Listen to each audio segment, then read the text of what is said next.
Hello नमस्कार, मैं doctor Sonia Saini, MBBS MS in obstetric and gynaecology with experience of 11 years.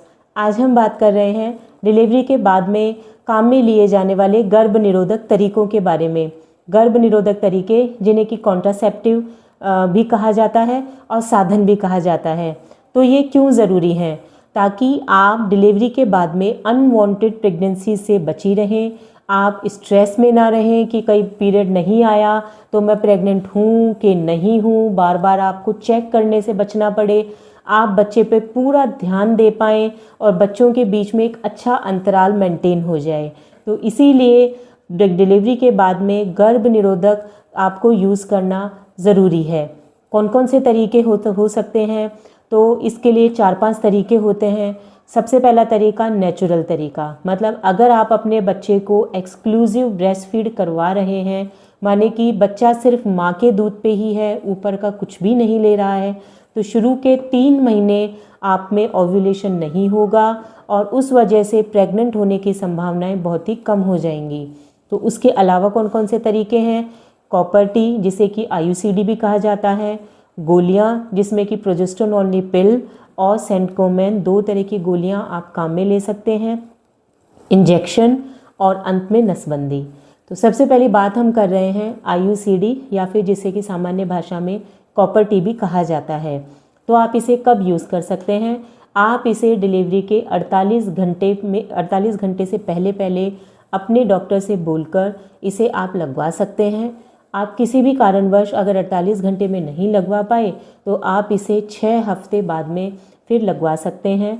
अगर आपके डॉक्टर बता रहे हैं कि आपको कॉपर टी डलवाना उचित है, तभी आप इस साधन का उपयोग कीजिए।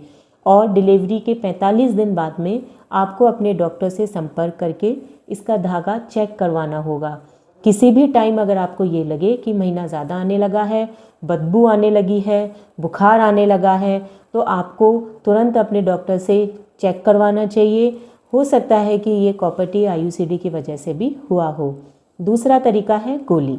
गोली में है प्रोजेस्टेरोन ओनली पिल, जिसे कि मिनी पिल भी कहा जाता है। ये पिल आपको रोज़ लेने की ज़रूरत होगी और एक शेड्यूल्ड टाइम पर ही लेने की ज़रूरत होगी। अगर आपने एक भी दिन ये गोली मिस करी तो आपको प्रेगनेंसी की संभावनाएं होंगी।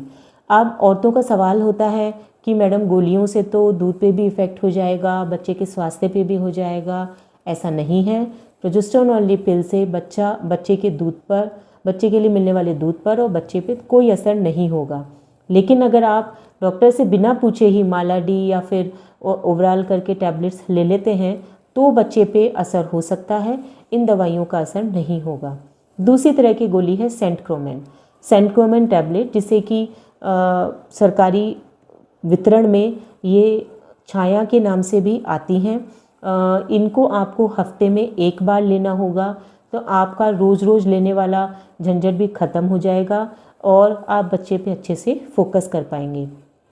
चौथा तरीका है इंजेक्टेबल में आप डिपो-मेड्रॉक्सीप्रोजेस्टेरोन के इंजेक्शन लगवा सकते हैं। सरकारी वितरण में ये अंतरा नाम से आते हैं। 1 बार इंजेक्शन लगकर वो 3 महीने का प्रोटेक्शन आपको मिल सकता है। इस इंजेक्शन के कुछ साइड इफ़ेक्ट्स भी होते हैं, जैसे कि पीरियड इरेगुलर हो जाता है, अनियमितता हो जाती है, कई बार पीरियड ज़्यादा भी आने लग जाता है, कई बार बिल्कुल कम आता है। तो ये सारी चीज़ें होने पर आपको अपने डॉक्टर से तुरंत कंसल्ट करना चाहिए। और अंतिम तरीका है नसबंदी। आप डिलीवरी के पहले 7 दिन में करवा सकते हैं।